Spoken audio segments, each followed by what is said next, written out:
ವಿಶ್ವಗುರು ಬಸವಣ್ಣ ಕರ್ನಾಟಕದ ಸಾಂಸ್ಕೃತಿಕ ನಾಯಕ ಇವತ್ತು ಸಾಂಸ್ಕೃತಿಕ ನಾಯಕ ಬಸವಣ್ಣನವರ ಜನ್ಮ ದಿನೋತ್ಸವವನ್ನ ಬಸವ ಸಮಿತಿಯವರು ಆಚರಣೆ ಮಾಡ್ತಾ ಇದ್ದಾರೆ. ವಿಶ್ವ ಬಸವ ಜಯಂತಿ. ಬಸವಣ್ಣನವರು ವಿಶ್ವಗುರುಗಳು.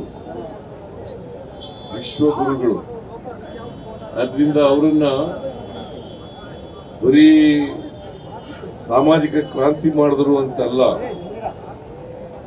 ಸಮಾಜದ ಪರಿವರ್ತನೆಗೆ ಈ ಇತಿಹಾಸದಲ್ಲಿ ಶಾಶ್ವತವಾಗಿ ನೆಲೆಸತಕ್ಕಂಥ ನಮ್ಮ ಜನರಲ್ಲಿ ಅಚ್ಚ ಅಳಿಯದೆ ಉಳಿತಕ್ಕಂಥ ಸ್ಮೃತಿಯಲ್ಲಿರ್ತಕ್ಕಂಥ ಕೆಲಸವನ್ನ ಬಸವಣ್ಣನವರು ಮಾಡಿ ಹೋಗಿದ್ದಾರೆ ಅವರ ಜೀವಿತ ಕಾಲದಲ್ಲಿ. ಅಂಥವ್ರನ್ನ ನೆನ್ಕೊಳ್ತಕ್ಕಂಥದ್ದು ಪ್ರತಿಯೊಬ್ಬ ಕನ್ನಡಿಗನ, ಪ್ರತಿಯೊಬ್ಬ ಭಾರತೀಯನ ಕರ್ತವ್ಯ ಅಂತೇಳಿ ನಾನು ಭಾವಿಸ್ಕೊಂಡಿದ್ದೇನೆ. ನಾವು ಸರ್ಕಾರ ಅವರಿಗೆ ಕೃತಜ್ಞತೆಯನ್ನು ಸಲ್ಲಿಸಲಿಕ್ಕೋಸ್ಕರವಾಗಿ ಅವರನ್ನ ಸಾಂಸ್ಕೃತಿಕ ನಾಯಕ ಅಂತೇಳಿ ಮಾಡಿದ್ದೇವೆ. ಅದರಿಂದ ಅಂತ ಮಹಾನ್ ವ್ಯಕ್ತಿಯ ಜನ್ಮದಿನವನ್ನು ಆಚರಣೆ ಮಾಡ್ತಾ ಇದ್ದೀವಿ.